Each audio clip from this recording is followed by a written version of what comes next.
E aí, tudo bem, pessoal? Como é que estão? Enfim, pessoal, na história, no sétimo ano, nós vamos continuar a discussão daquele capítulo que nós falamos sobre o humanismo, sobre o renascimento cultural, que foi um período de transformações tanto na vida urbana, ou seja, começou a existir cidades, começou a existir universidades, começaram a produzir mais conhecimento em uma velocidade maior. Teve a invenção da imprensa, ou seja, o livro da forma que nós conhecemos, o livro impresso. Isso daí facilita, porque antigamente todo livro tinha que ser manual, você escrever um livro por vez, né? E aí depois você escrever outro livro manualmente. Imagina quanto tempo e quantos, né, livros poderiam ser feitos. Então era uma quantidade muito pequena, a maior parte da população era analfabeta. E aí, pessoal, nesse desenvolvimento cultural, as pessoas foram buscar um conhecimento de outros períodos, que seria de Grécia, de Roma, lá na antiguidade, e pular aquele tempo que seria do teocentrismo, da centralização do conhecimento na mão da igreja. Então, várias pessoas começaram a questionar aquela época.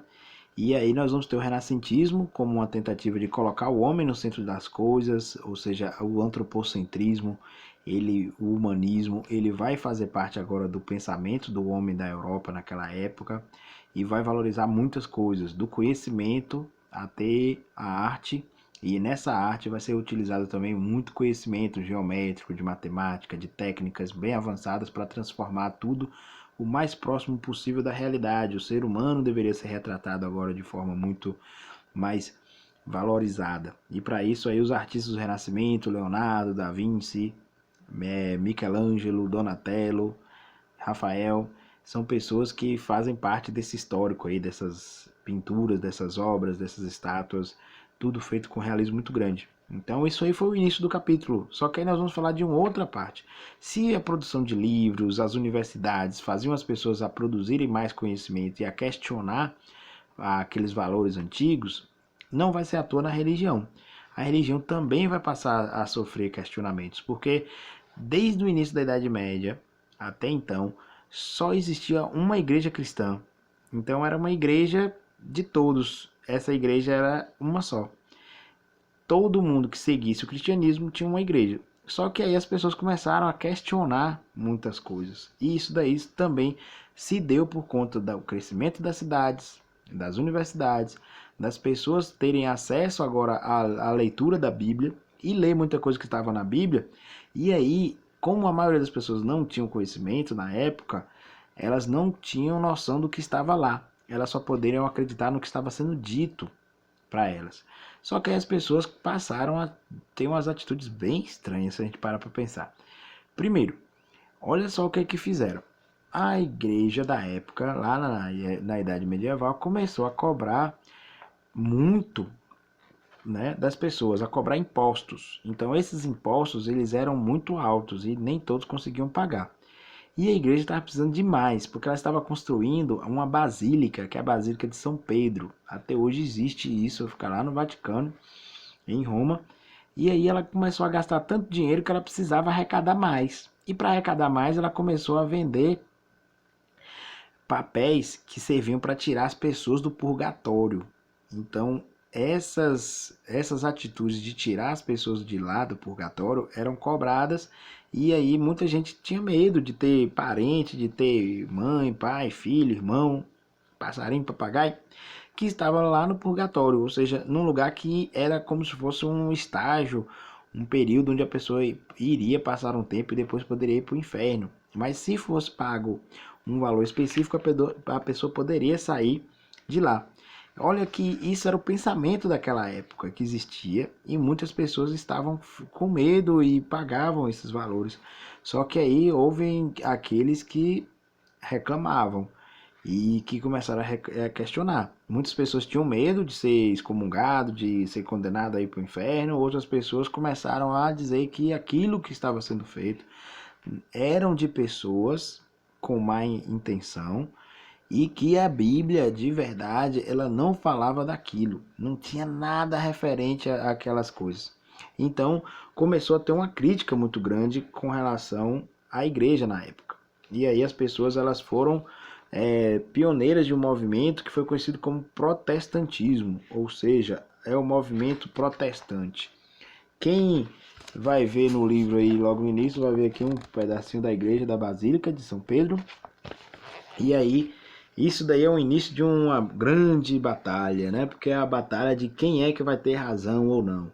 Mas nós vamos ter uma pessoa que chama Martinho Lutero. Lutero, ele era um monge, ele vivia no mosteiro, ele estudava universidade, e na universidade estudava teologia e tinha as leituras da Bíblia. Só que ele estava lendo a Bíblia e estava vendo que o que estava ali não tinha nada a ver com a realidade. E ele começou a questionar tudo que estava lá. Então ele começou a questionar de uma forma tão grande que ele protestou, criticava, muitas pessoas começaram a apoiar ele, e ele colou na parede da igreja da catedral de Nuremberg, Gutenberg, ele colou uma série de panfletos falando tudo aquilo que ele achava errado. Só que ele colou 95 e foi conhecido como as 95 teses de Lutero. Então Martinho Lutero questionou tanto a igreja da época que ele foi questionado. Falou, você está desafiando a igreja, você está falando que a igreja está mentindo, o quê? Aí ele falou, não, eu só estou dizendo que o que está na Bíblia aqui está muito diferente. As pessoas elas mudaram muita concepção, muita coisa que da Bíblia e muita coisa que não existe. Essa cobrança mesmo das chamadas indulgências não existe. Então as relíquias também não vai existir, ou seja, você vender pedacinhos de coisas que eram ditas como Jesus. Então você vai vender um pedacinho da cruz que vinha lá da época de Jesus, um espinho, um pedacinho de ferro que era de prego. Aí ele estava falando que aquilo ali era cobrança, mas que não deveria ser feito, e nem se poderia falar que realmente foi, porque você vendia tantos pedacinhos de espinho da coroa de Jesus que se juntar todos dá milhares de coroa, não ia ser só uma. Então como é que vai dizer que isso daí é verdadeiro? E aí então Martinho Lutero ele vai fazer uma mudança muito conceitual na igreja, ele vai conseguir apoiadores, a igreja vai tentar prender ele e fazer ele voltar atrás e dizer que retira todas as acusações. E Lutero não tira, ele vai ser perseguido, só que ele vai ser protegido. Então Lutero ele acaba querendo mudar a igreja, fazendo a sua crítica, e aí a igreja não aceita, e ele acaba criando uma outra igreja, que vai ser a igreja luterana. Então Martinho Lutero, ele tinha na verdade a ideia, nesse protesto, de reformar a igreja, só que ele não conseguiu. E aí ele foi protegido por algumas pessoas na Alemanha, alguns nobres, né, alguns que tinham interesse em se livrar da igreja também, porque eles achavam que a igreja estava cobrando muito imposto, aí eles foram lá e se abdicaram daquilo ali, daquela igreja, e defenderam Lutero. E aí acabou surgindo uma nova religião. Essa aí foi a religião da igreja luterana. Então vale a pena a gente ter isso em mente. Outra coisa que vai surgir também é o calvinismo, que vai ter Calvino, que é um seguidor de Lutero, mas ele pensa diferente. Então ele criou uma outra teologia. Isso daí, Lutero vai ficar mais ou menos na Alemanha, e aí o Calvino ele vai ficar na região ali da Suíça. E aí ele vai criar a igreja calvinista, e ela vai criar uma teologia que é a teologia da prosperidade, ou seja, se antigamente na igreja tradicional falava-se que a pobreza, né, a humildade era um sinal de pessoas que estavam tendo uma vida santa, aí Calvino vai dizer que não, que se uma pessoa é rica, ela tem sinais claros de que está sendo abençoada. Então, tente você ser rico, que se você for abençoado, você vai ficar rico. Isso daí serviu para uma camada daqueles comerciantes. Lembra que tinha uns comerciantes que estavam crescendo na Idade Média? Então, a igreja estava cobrando muito imposto. E aí tem uma galera lá que é dos burgueses. Aí eles falaram, velho, não tem como a gente viver nessa vida aqui não, brother. A gente tem que sair daqui, porque a igreja está cobrando demais. E para onde é que nós vamos correr? Aí surge um cara chamado Calvino, e Calvino vai falar isso. Que a riqueza não é motivo de vergonha, é um motivo de prosperidade, de ser abençoado. Por que a pessoa ia ser rica e não ser abençoada? Então, esses burgueses vão apoiar Calvino, e aí vai surgir uma nova igreja também, que é a igreja calvinista. E aí essa igreja ela vai mudar de nome a depender da região, né? Então, vão ter aí os presbiterianos, vão ter também os puritanos, cada país vai mudar um pouco o nome deles, mas é importante ressaltar isso, que a pessoa ela tinha uma diferença de visão de mundo. Então a igreja naquela época não estava conseguindo abarcar ou então dar conta de todas as necessidades de visão de mundo naquela época. Então só a visão da igreja não ia mais bastar, porque já havia grupos que eram mais ricos, que tinham interesse em fazer fortuna, tinha outros que tinham críticas com relação às práticas da igreja, e que estavam cobrando impostos demais, cobrando indulgências, vendendo as relíquias, ou então vendendo papel para tirar a pessoa do purgatório, prometendo que a pessoa ia para o céu. Lutero vai criticar tudo isso. Calvino também vai fazer uma crítica e vai dizer que a riqueza é um bom sinal, que não deve haver esse voto de pobreza. E aí, esse é um outro movimento. Então, terceiro, que é a igreja calvinista. Ou, a calvinista eu já falei, é a igreja anglicana. Então, existe na Inglaterra, né, eles são chamados de anglos, né? England, terra dos anglos. Então, existe a igreja anglicana. Essa igreja, ela veio de Henrique VIII, era um rei, e dizem que originalmente é porque ele queria se separar da esposa dele, que não estava dando filhos homens. Ele tinha uma filha, e aí ele falava que ele não deveria continuar esse casamento, que ele queria se separar, porque não deu um varão, não deu um herdeiro para ele. Só que existia um problema. Na época era muito difícil você separar um casamento. E na igreja, naquela época, era para toda a vida. Então não tinha como você se separar. Hoje é uma coisa mais normal. Então as pessoas elas começaram a ver um conflito entre o rei e o papa. O papa se sentiu acuado, porque o rei da Inglaterra estava pedindo para separar e que isso aí teria que ser legalizado para ele casar de novo. E a primeira esposa dele era Ana Catarina.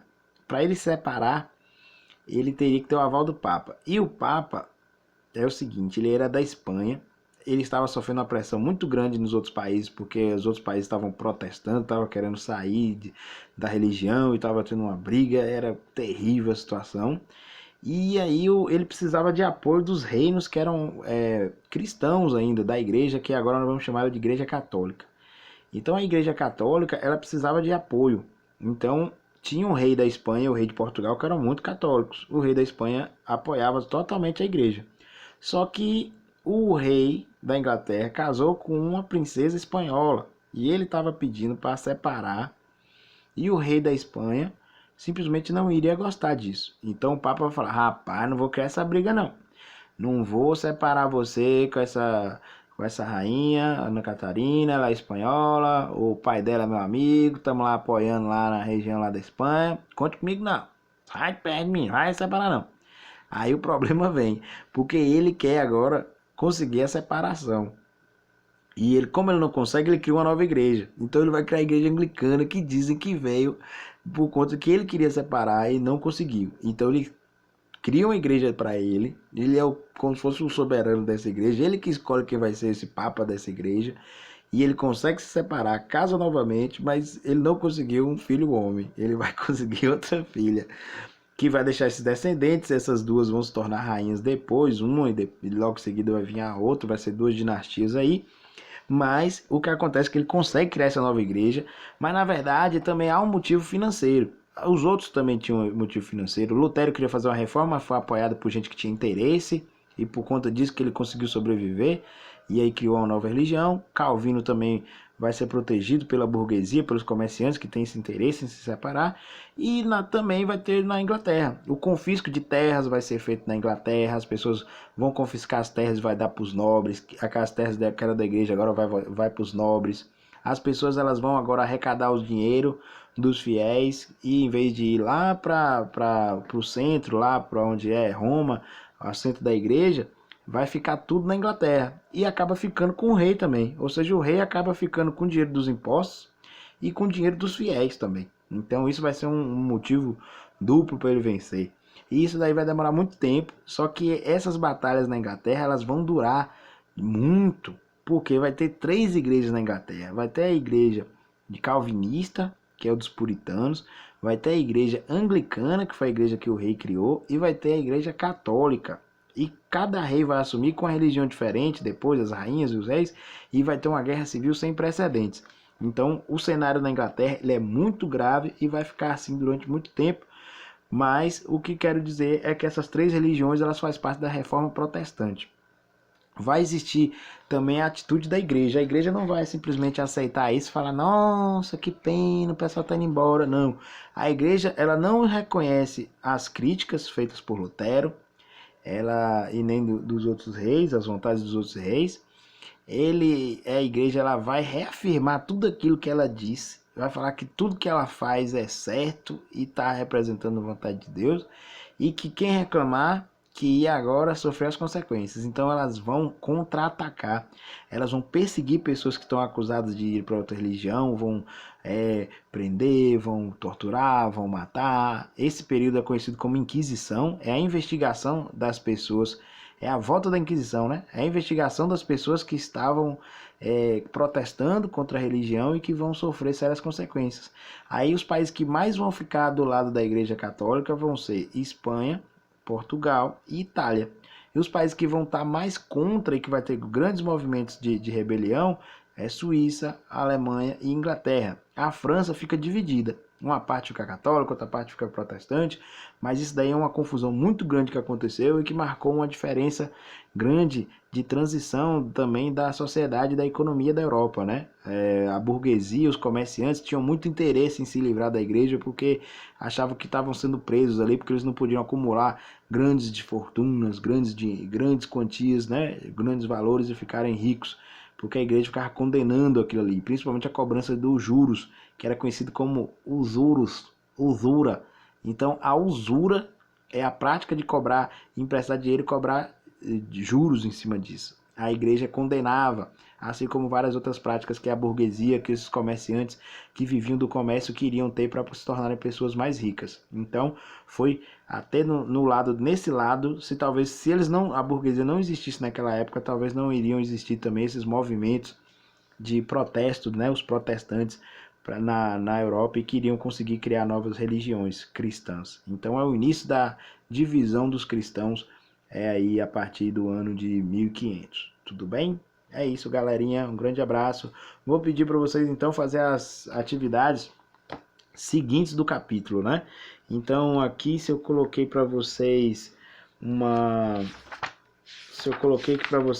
até a página 71, agora vocês vão seguir, né? Vocês vão ler o capítulo todo, vocês vão aí fazer as atividades da página 75, 76 e a 77. Não vão precisar responder essas de marcar, mas eu vou querer a página aqui que é a 80, a questão 11. Eu quero que vocês leiam a questão 11 e respondam aqui para mim, ok? É isso, valeu galerinha, grande abraço e até mais. Qualquer dúvida, nós vamos ter o dia também de ter a aula conjunta aí, que nós vamos conversar, dialogar, esclarecer dúvidas. Eu vou explicar o conteúdo, é na terça-feira, tá bom? Grande abraço, até mais, tchau, tchau.